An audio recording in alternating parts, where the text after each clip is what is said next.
Bueno, como todo esto es muy vasto, finalmente yo me permití proponerles algún índice que, como siempre lo he dicho en mis conferencias, es un índice simplemente enunciativo, más no limitativo, en el entendido que si hay personas que no conocen el tema del IVA, pues desde luego este seminario les va a dar una luz de todo lo que se tiene que manejar, pero desde luego también por las cuestiones de tiempos no podemos ver a detalle toda la ley del IVA, sino desde mi punto de vista destacar lo más importante. Dicho eso, vamos a platicar, entre muchas otras cosas, los elementos de la ley del impuesto al valor agregado, los actos o actividades grabados, actos o actividades exentas. Hace algún par de años se modificó la ley del IVA y se agregó un artículo 4, letra A, que nos habla de actos o actividades no objeto en materia del IVA.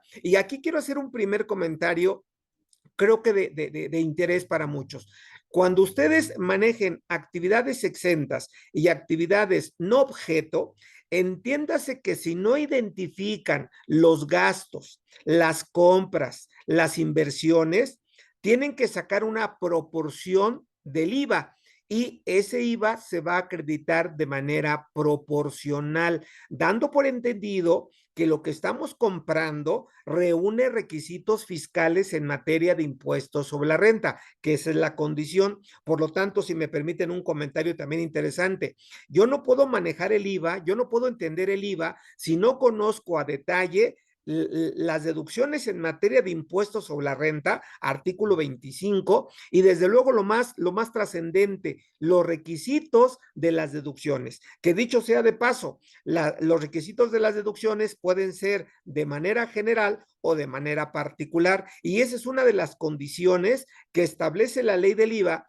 para que proceda el acreditamiento, para que se vayan familiarizando, amigos. Cuando yo hablo de acreditamiento, viene referido en el artículo 4 de la ley del IVA y no es otra cosa que restar el IVA que yo pago a mis proveedores, ¿de acuerdo? Del IVA que yo cobro a mis clientes. En el entendido, comentarios muy básicos, que la ley del IVA se maneja en base a flujo de efectivo. Uno de los artículos también emblemáticos que no se lo deben de perder es el artículo 1, letra B de la ley del IVA, desde luego, en el entendido que ahí me menciona en qué momento se entiende como efectivamente cobrado. Ojo con estos detallitos. Dice en qué momento se entiende efectivamente cobrado, más no pagado. Por lo tanto, si ustedes, por ejemplo, una frase célebre que se da por satisfecho el interés del acreedor en una venta, se causa el IVA y se le paga al SAT.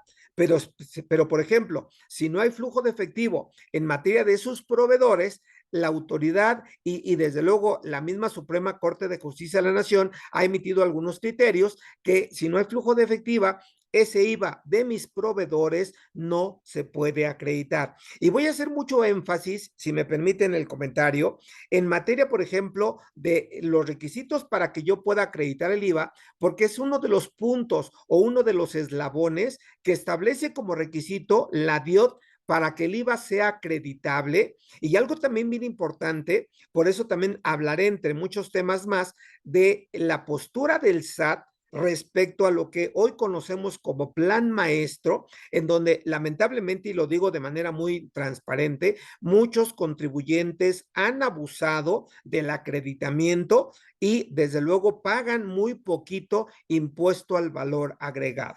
Y dicho también sea de paso, no olviden que la ley del IVA ha tenido algunos cambios interesantes. Uno de esos cambios data a partir del año 2019, donde si recordamos un poquito la mecánica, hasta antes de esta reforma que voy a platicar, el IVA, saldo a favor, se podía compensar contra impuestos federales. De ahí el concepto llamado compensación universal. A partir de esta reforma, el IVA no se puede compensar, solamente hay dos mecánicas, ¿de acuerdo? Cuando ustedes reflejan un saldo a favor, la primera mecánica es solicitar el acreditamiento mes a mes hasta que se agote, o en su caso, solicitar la devolución del saldo a favor, en donde ustedes pueden en la práctica algunos meses acreditar el IVA a favor y en otros tantos solicitar a favor. Lo que no se vale es que si una parte lo solicito como acreditamiento, ¿de acuerdo? La diferencia no se puede solicitar como saldo a favor. Sí procedía en su momento de la compensación,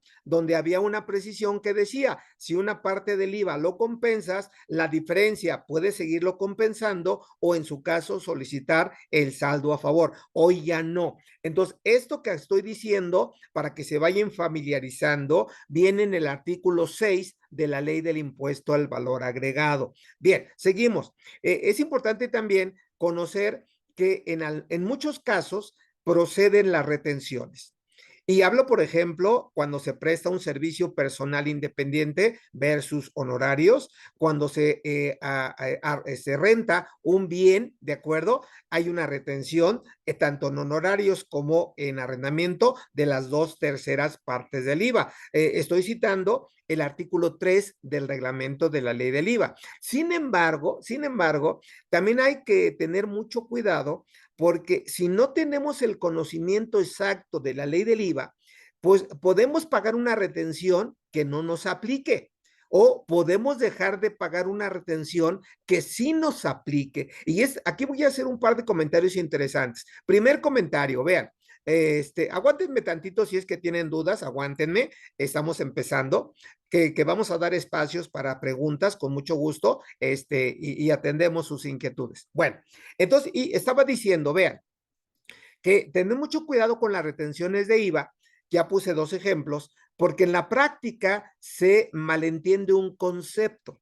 Por ejemplo, me han preguntado, y de hecho ayer tuvo un evento en la Ciudad de México presencial, en donde alguien me preguntaba, oye contador, y si yo, por ejemplo, rento bienes muebles versus, por ejemplo, maquinaria, ¿de acuerdo? La pregunta es, si la renta es de una persona física a una persona moral, ¿tiene que haber retención? Vean lo que voy a decir, y son de las cosas importantes, sensibles, de acuerdo, trascendentes en materia del IVA. Vean lo que voy a decir. Si aplicamos el texto de ley de manera textual, y estoy citando el artículo 1, letra A de la ley del IVA, fracción 2, y estoy citando el artículo 3 del reglamento. Si aplicamos la ley así como está, y nos vamos con la idea que dice arrendamiento de bienes prestados por persona física, persona moral, sí debe de haber una retención.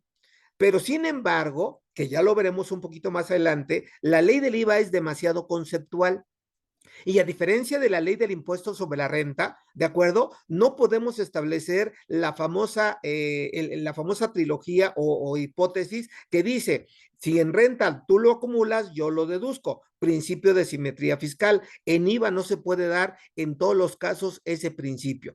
Y aquí voy con el comentario, y es donde quiero ser muy contundente, que para saber si, por ejemplo, al rentar bienes muebles hay retención, pues tenemos que conocer lo que dice de entrada el Código Fiscal de la Federación, si realizo yo o no una actividad empresarial. Estoy tomando como referencia el artículo 16 del código en cuestión, Código Fiscal de la Federación. Pero también hay que conocer que para que se realice una actividad empresarial, debo de conocer los actos que se consideran, ¿de acuerdo?, como actos mercantiles en los términos del artículo 75 del Código de Comercio. Luego, entonces, si ustedes leen esas dos disposiciones, me dice que si yo rento bienes muebles, ¿de acuerdo?, estoy realizando una actividad empresarial. Y volviendo con Maestro, los...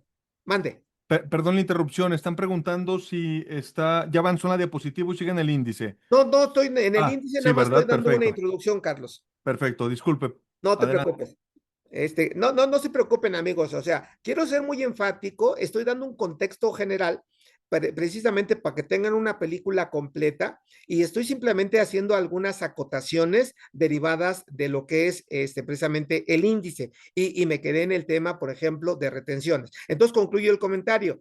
Si hay retenciones, en materia de IVA cuando, por ejemplo, rento bienes inmuebles, presto un servicio personal independiente. Hay una retención del 4% por el servicio de autotransporte, pero no así, no hay retención cuando yo rento bienes muebles, porque ese es un acto de comercio. Sin embargo, en la práctica, como que la gente no entiende todos estos escenarios. Pero bueno, estoy dando un esbozo de lo que vamos a platicar. Veremos también cómo se determina la base gravable en materia del IVA, que básicamente es todo lo que se cobre al cliente, incluyendo la contraprestación, algunos impuestos, derechos, intereses normales, intereses moratorios, ¿de acuerdo? Y en su caso, en muchos supuestos, los viáticos. Entonces, no piensen que si yo vendo, por ejemplo, computadoras, el precio de la computadora es únicamente la base del IVA. ¿Por qué? Porque a lo mejor yo, aparte de la computadora, te doy financiamiento y cobro interés.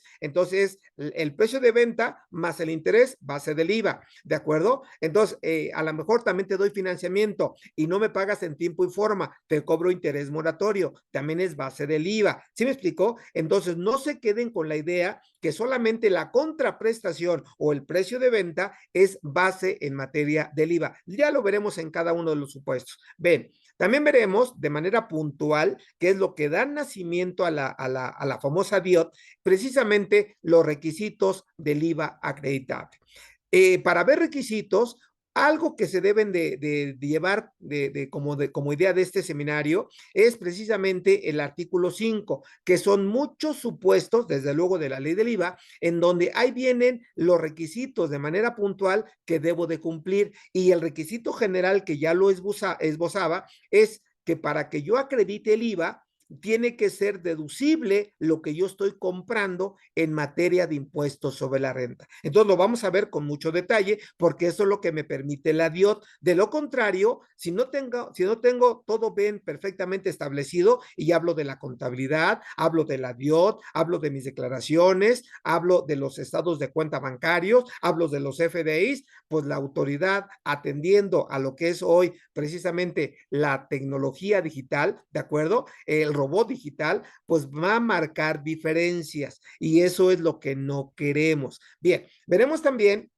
en qué casos ya vienen los datos precargados en materia del IVA, que desde mi punto de vista, jóvenes, compañeros, aquí también hay una propuesta de un servidor que si ya vienen los datos precargados, dando por entendido que reúnen los requisitos que acabo de mencionar, el IVA es acreditable. Por lo tanto, si yo tengo como datos precargados en mi declaración del IVA, vamos a poner un número, 150,000 de IVA acreditable, eso debe de coincidir de manera general con la DIOT, que ya veremos, porque también dicho sea de paso, la autoridad en la DIOT también ha tenido algunas precisiones que ha estado haciendo y no cumple en todos los casos la misma autoridad con los requisitos para que el IVA sea acreditable. Ya entraremos en detalle. Veremos también la parte contable que a muchos se nos complica,